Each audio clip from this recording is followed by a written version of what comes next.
Türkiye parlamentidagi muhim partiyalardan biri bo'lgan İYİ partiyasining 27 yanvar parlamentda o'tkazilgan yig'inida Nursimon Abdurashid xonim jazo lagerlarini va Xitoy hukumati tomonidan qamoqqa hukm qilingan ota-onasi hamda qarindoshlarining ahvolini anglatdi. O nutqida Türkiyani, Türk dunyosini, shundaqla islom dunyosini Uyg'urlarga ega chiqishga chaqirdi.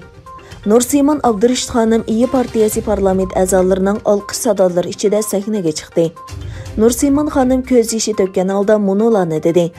Mening Turkiyada o'qiyotganligim sababli ota-onam va qarindoshlarim yig'ilish lagerlar qamaldi va qamoq jazosiga hukm qilindi. Men ota-onam bilan didor ko'rishib, ular bilan quchoqlashib, insondek yashashni xohlayman.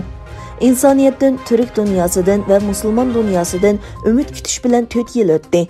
Ammo jazo lagerlari texijiba, hatto kengaytirilayotganligi to'g'risida xabarlar kelyotdi. U so'zini mundaq davomlashtirdi. Uyg'ur yoshlarimiz qo'li ishchi qilib ishiltilyotdi.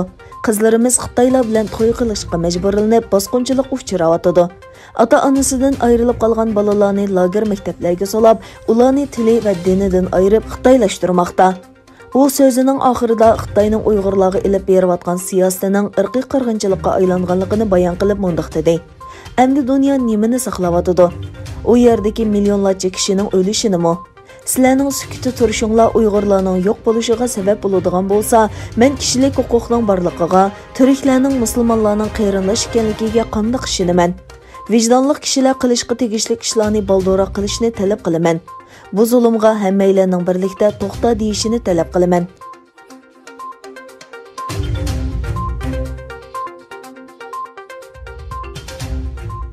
Amerikaning bu navbatlik tashqi ishlar ministri Antony Blinken vazifaga tayinlanib tunji o'tkazilgan axborot e'lon qilish yig'inida Xitoyning Uyg'urlar ustidan irqiy qirg'inchilik elib berayotganligini qayta ta'kidladi.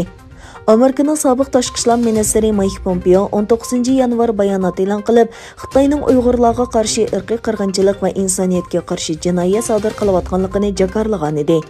Yana bir tarafdan Joe Bidenning Birlashgan Davlatlar Tashkilotida turishliq bosh elchi nomzodi Linda Thomas bu haqda so'z qilib, tashqi ishlar ministrligimiz ilgirki navbatlik hukumat bu qarorni elishda barliq qoidalarga to'liq rioya qilib ketmagan deb qaraydi. Shunga bu qarorni qaytadan qarab chiqdi degan. Amerika Davlat Majlisi Xitoy ishlari komiteti 27 dekabr Xitoyning irqiy qirg'inchilik qilganligiga doir texnik ko'p isbotlar borligini o'tirg'a qo'ygan bo'lib, Trump hukumati 90 kun ichida bu haqda qaror chiqarishi kerak edi.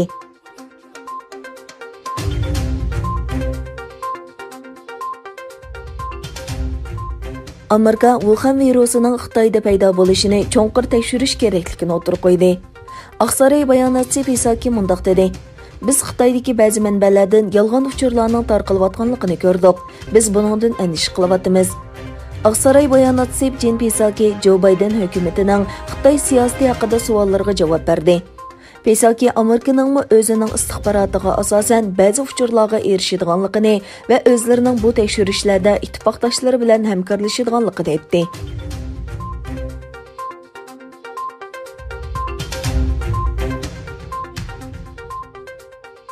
Amerikani bozor qilgan aqlli ambari uchur texnikasi va yangilik yaratish fondi jamiyati tayyorlagan dokladda Amerika bilan Xitoy o'tirsida zo'r raqobat bo'lgan sun'iy idrok sohasida garchi Xitoy bu farqni tezlikda to'liqlagan bo'lsa-mu, lekin Amerika o'zining o'rnini saqlab qoladiganligi o'tirg'a qo'yilgan. Sun'iy idrok sohasida Amerika, Xitoy va Yevropa ittifoqining ahvoli tilga ilingan dokladda davlatlar belgilik o'lchamda nomer oldi. Buningga asosan Amerika 44.6 nomer bilan birinchi o'ringa o'tdi. Xitoy 32 nomer bilan ikkinchi bo'ldi. Yevropa ittifoqi 23.3 nomer bilan uchinchi bo'ldi. 2019-yildagi sonliq ma'lumotga asosan elib berilgan baholashda Xitoy tadqiq qilish chiqimida Yevropa ittifoqidan eshib ketdi. Amerika yumshoq detal va kompyuter shirkatlari 2019-yil Xitoy bilan Yevropa ittifoqidan 3 hassa ko'p chiqim qildi.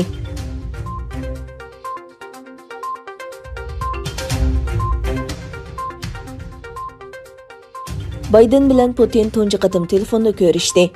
Oqsaroyning bayonotida aytilishicha, Amerika prezidenti Joe Biden tunji qatimliq telefon suhbatida Rossiya prezidenti Vladimir Putinni Moskvaning saylamga aralashganligi to'g'risida ogohlantirgan.